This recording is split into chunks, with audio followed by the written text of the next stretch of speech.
આજે બનાવીશું સૂંજી મસાલા રોટી। તો એના માટે આપણે 1 કપ સોજી લઈ લઈશું। આમાં પાણી નાખીને આપણે સોજીને પલાળી દઈશું। આ રીતે થોડું થોડું પાણી નાખતા જવાનું અને સોજીમાં અંદર મિક્સ કરતા જઈશું। હજુ પણ થોડું પાણી નાખીશું।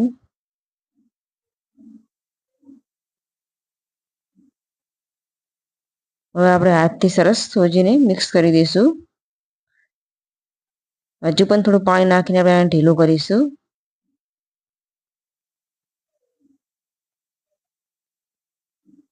આ ટાઈપનું આપણે રાખવાનું, વધારે ઢીલું નહીં કરવાનું આમાં। હવે આમાં આપણે 2 નંગ બટાકા લઈ લઈશું બાફીને અને આ રીતના આમાં છીણી દઈશું। આ રીતના આપણે બટાકાને છીણી દેવાના।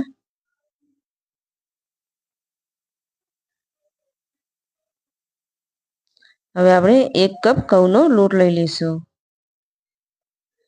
ઉપરથી કોથમીર। હવે આમાં આપણે મસાલા કરીશું।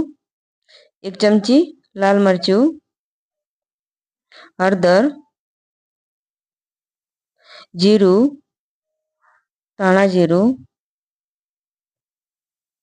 અજમો અને મીઠું નાખીશું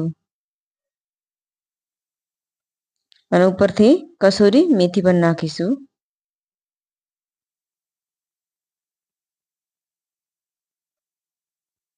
અને 1 ચમચી તેલનું મોયન કરીશું। હવે આનો આપણે લોટ બાંધી દઈશું। પાણીની જરૂર નહીં પડે આમાં, પાણી વગર લોટ બાંધી જશે આમાં। લોટ બાંધી ગયો છે આપણો। હવે આને આપણે થોડું તેલ નાખી અને લોટને આપણે અસલ મસળી દઈશું। હવે લોટ તૈયાર છે, આને આપણે રોટલી બનાવી દઈશું। એક નાનો લોટનો લોયો લઈશું અને ઉપરથી આ રીતનો કોરો લોટ નાખીશું।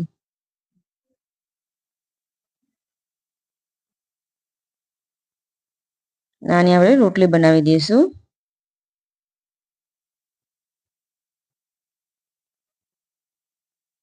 રોટલી તૈયાર છે, આને આપણે હવે શેકી દઈશું।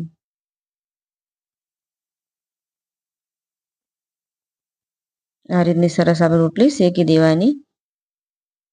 બંને બાજુથી કમ્પ્લીટ શેકી જાય તો ઉપરથી આપણે તેલ લગાવી દઈશું।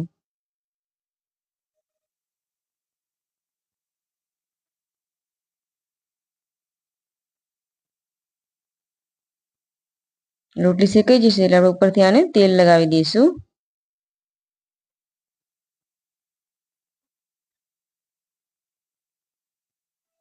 બંને બાજુ તેલ લગાવવાનું।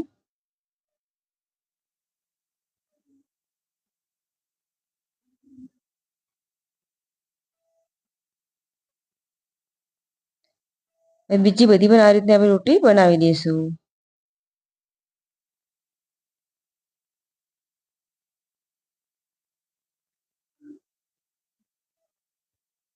હવે આને આપણે સર્વ કરીશું, દહીં જોડે સર્વ કરી દઈશું। સબ્જી સાથે પણ તમે સર્વ કરી શકો છો। તૈયાર છે આપણી મસાલા રોટી।